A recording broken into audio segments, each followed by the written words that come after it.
تو مسافر ہے نا، اگر کسی کام کے لیے گیا بیچارہ پھنس گیا تو اس کو زکوٰۃ دی جا سکتی ہے۔ اسی طرح مثال کوئی بھی آپ لے سکتے ہیں، کوئی کراچی گیا ہو، وہاں سے آتے ہوئے بھی کوئی 10-15 ہزار تو بندے کے لگ ہی جاتے ہیں نا جی، تو مسافر کو زکوٰۃ دی جا سکتی ہے۔ لیکن مسافر مجبور،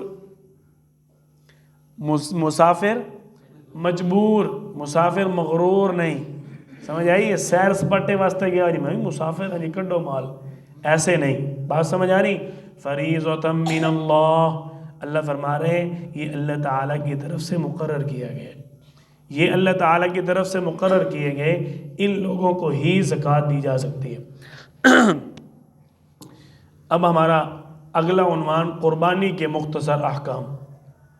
قربانی کا نصاب، زکوٰۃ کا نصاب ایک ہی ہے، بات سمجھ آ گئی؟ قربانی کا نصاب اور زکوٰۃ کا نصاب ایک ہی ہے، وہاں بھی 7.5 تولہ سونا، 52.5 تولہ چاندی۔ فرق یہ ہے کہ زکوٰۃ کے مال پر سال گزرنا لازمی ہے اور قربانی کے مال پر سال گزرنا ضرورت نہیں ہے، لازمی نہیں ہے۔ قربانی کے ایام میں 10، 11، 12 3 دن جو قربانی کے ایام ہیں جن کو یوم النحر کہا جاتا ہے، ان دنوں کے اندر کوئی شخص صاحب نصاب بن گیا تو اس کو قربانی ادا کرنی ہوگی۔ میں ایک بات عرض کر دوں، مسئلہ تھوڑا اختلافی ہے، اس میں ہمارا جو موقف ہے، میرے جو استاد محترم کا، میرے جو شیخ کا موقف ہے، وہ موقف یہ ہے، مرکز اہل سنت والجماعت استاد محترم حضرت مولانا محمد الیاس گھمت صاحب دامت برکاتہم العالیہ، اللہ تعالیٰ ان کی صحت میں، علم میں، عمر میں خوب برکتیں عطا فرمائے۔ زکوٰۃ کے اندر نصاب کو جو معیار بنایا جائے گا وہ سونے کو بنایا جائے گا، ٹھیک ہے جی؟ قربانی کے اندر، قربانی نہیں سوری الٹ ہو گیا، زکوٰۃ کے اندر اگر زکوٰۃ کے اندر آپ نے نصاب کو معیار بنانا ہے تو وہاں پر آپ نے چاندی کو نصاب بنانا ہے۔ کس کو؟ چاندی کو، کہ اگر کسی بندے کے پاس 52.5 تولہ چاندی ہے یا اس کی قیمت کے برابر مالیت ہے تو وہ زکوٰۃ دے، کیونکہ وہاں پر غریب کو سہارا دینا مقصود ہے، وہاں پر غریب کی معاونت مقصود ہے، وہاں غریب کو مدد کرنا مقصود ہے۔ یہاں علت کچھ اور ہے، یہاں علت کیا ہے؟ فَصَلِّ لِرَبِّكَ وَانْحَرْ، قربانی میں خون بہانا مقصود ہے، قربانی میں اللہ کے نام پر خون بہانا، اللہ کے نام پر قربانی کرنا ہے۔ یہاں غریب کا سہارا کم ہے، کیوں؟ کیونکہ سارا گوشت گھر بھی رکھ لو جائز ہے، سمجھ آ رہی ہے؟ سارا گوشت گھر بھی رکھ لو تو جائز ہے، اگر 3 حصے کر کے تقسیم کرو تو ثواب ہے۔ اور ایک بندہ بیچارے کے پاس صرف 1.5 لاکھ 1.25 لاکھ روپے، 52.5 تولہ چاندی 1.25 لاکھ بنتا ہے تقریباً، اس کے بعد 1.25 لاکھ روپے وہ اگر قربانی کا جانور کر دے، مال تجارت تو تقریباً ہر بندے کے پاس اتنا کا بن جاتا ہے، بات سمجھ آ رہی ہے؟ اگر اس کے پاس اتنا مال ہو تو وہ تو قربانی ادا کرے گا تو پیچھے اس کے تو لاس لگ جائے گی، اور یہاں غریب کی مدد تو ہے نہیں، یہاں غریب کی مدد تو ہے نہیں، یہاں تو خون بہانا مقصود ہے۔ میں نہیں کہہ رہا، اللہ فرما رہے ہیں لَن يَنَالَ اللَّهَ لُحُومُهَا وَلَا دِمَاؤُهَا، اللہ تعالیٰ کو تمہارا گوشت نہیں ملتا، اللہ تعالیٰ کو تمہارے جانور کا خون نہیں ملتا، وَلَكِنْ يَنَالُهُ التَّقْوَى مِنْكُمْ، اللہ تعالیٰ کو تمہارا تقوی پہنچتا ہے کہ تم خون بہاتے ہو اللہ کے نام پر، اللہ کی رضا کے لیے، یہ علت ہے۔ ہمارا موقف تو یہ ہے، بہرحال اکثر مفتیان کرام یہ کہتے ہیں قربانی میں بھی اور زکوٰۃ میں بھی، دونوں میں آپ چاندی کو معیار بنائیں، کم از کم چاندی معیار ہے، لیکن ہمارا موقف یہ ہے، بعد یہ جو علماء کا اختلاف ہوتا ہے نا جی، یہ رحمت ہوتی ہے، ٹھیک ہے؟ یہ کیا ہے؟ رحمت ہوتی ہے، اختلاف امتی رحمتن، اس امت کا اختلاف بھی رحمت ہے۔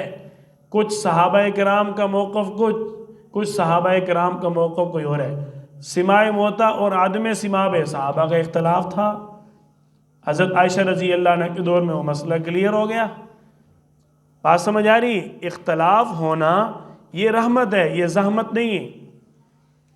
تو اگر کوئی اکابرین یہ کہتے ہیں کہ ہم قربانی پر سونا کو معیار بنائیں گے، اگر کسی کے پاس 7.5 تولہ سونا نہیں ہے یا اس کے برابر مالیت نہیں ہے، اس پر قربانی نہیں، کیونکہ یہاں غریب کی مدد مقصود نہیں ہے۔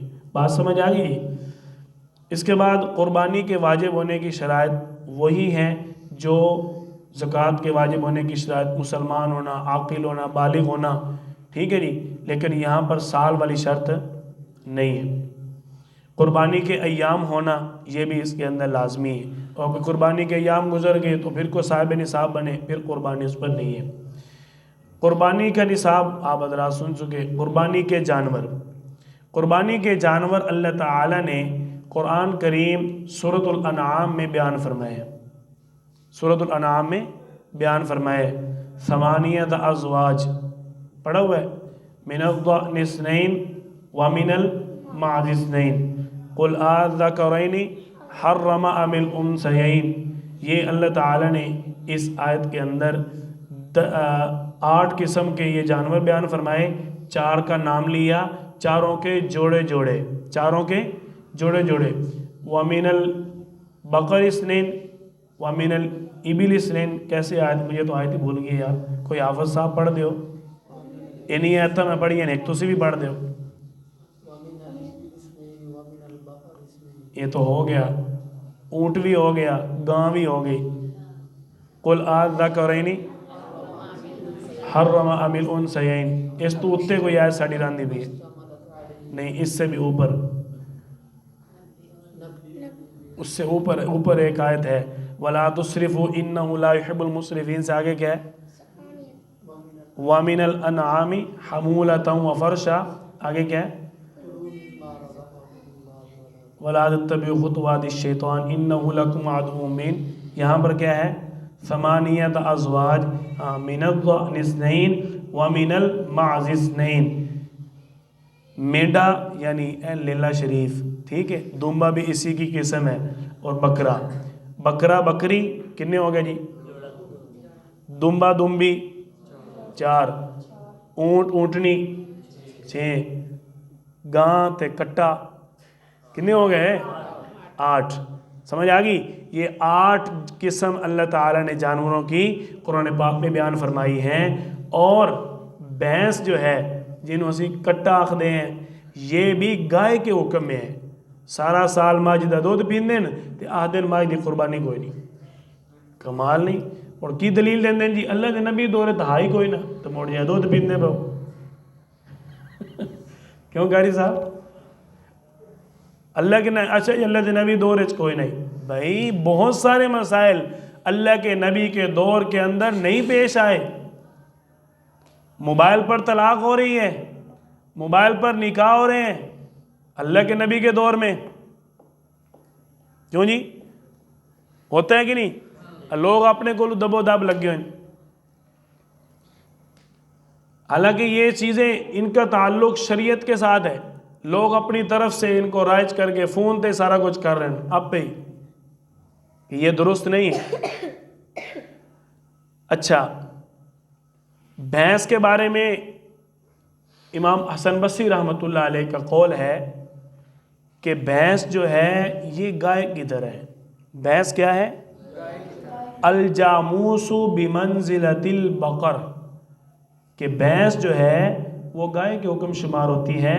اب امام حسن بصری رحمۃ اللہ علیہ تابعی ہیں، امام مالک رحمۃ اللہ علیہ بھی فرماتے ہیں کہ جو بھینس ہے وہ گائے کی طرح ہی ہے، تو اس لیے ہمیں بھینس کے مسئلے پر بھیں بھیں نہیں کرنی چاہیے، بلکہ جو ہمارے بڑوں نے فرما دیا اس کے مطابق موقف کو اختیار کرنا چاہیے۔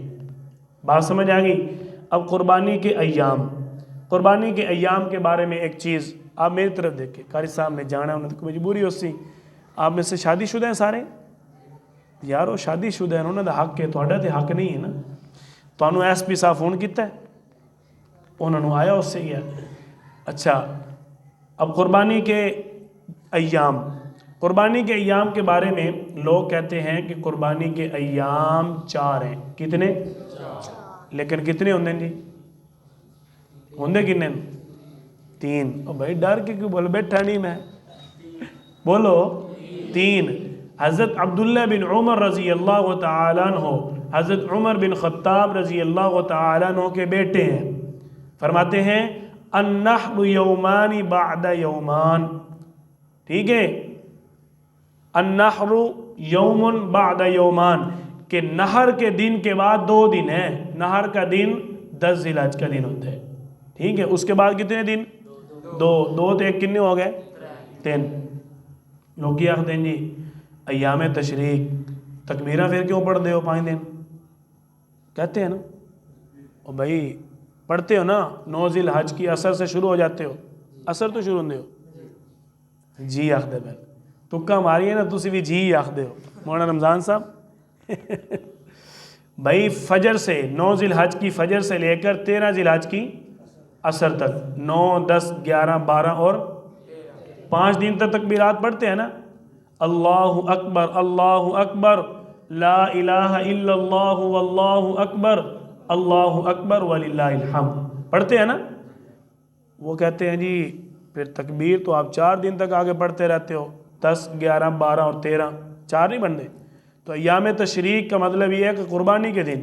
ہم کہتے ہیں بھائی جان اگر ایام تشریق قربانی کا دن ہے تو پھر 9 ذی الحج کو تکبیریں شروع ہوتی ہیں تو اتنے قربانی کرو نا, عید تو پہلے ویلے ہو جاؤ. کیوں جی ایام تشریق کو اگر قربانی میں شمار کرنا ہے تو پھر 9 ذی الحج کو بھی شمار کر لو نا. اس لیے قربانی کے ایام کتنے ہیں؟ صحیح 3. اب آپ نے بولنا نہیں ہے. اس کے بعد ہے جانوروں میں شرکا کی تعداد. کس جانور میں کتنے بندے شریک ہو سکتے ہیں؟ بکرا دمبا لیلا. ٹھیک ہے جی, ان کی جنسوں میں مذکر مؤنث آپ پہ کار لو ہے, ان میں ایک بندے کی طرف سے ایک. ٹھیک ہے, روایات میں واضح الفاظ ملتے ہیں, مختصر کر رہا ہوں. اور گائے اونٹ بھینس, گائے اونٹ بھینس, ان میں 7 بندے شریک ہو سکتے ہیں. آپ صلی اللہ علیہ وسلم ایک صحابی آئے, یا رسول اللہ میرے اوپر قربانیاں 7 بنتی ہیں لیکن کوئی بڑا جانور نہیں مل رہا, کیا کروں؟ آپ صلی اللہ علیہ وسلم نے فرمایا کہ آپ ایسے کرو 7 چھوٹے جانور خرید کے ذبح کر دو. ٹھیک ہے جی, اس کا مطلب کیا ہوا کہ بڑے جانور کی طرف سے 7 ہے. اللہ تعالیٰ مجھے اور آپ سب کو ان کہی سنی باتوں پر عمل کرنے کی اور ان کو آگے پھیلانے کی توفیق عطا فرمائے. وآخر دعوانا ان الحمد للہ رب العالمین. جو ساتھی کتاب لینا چاہتے ہیں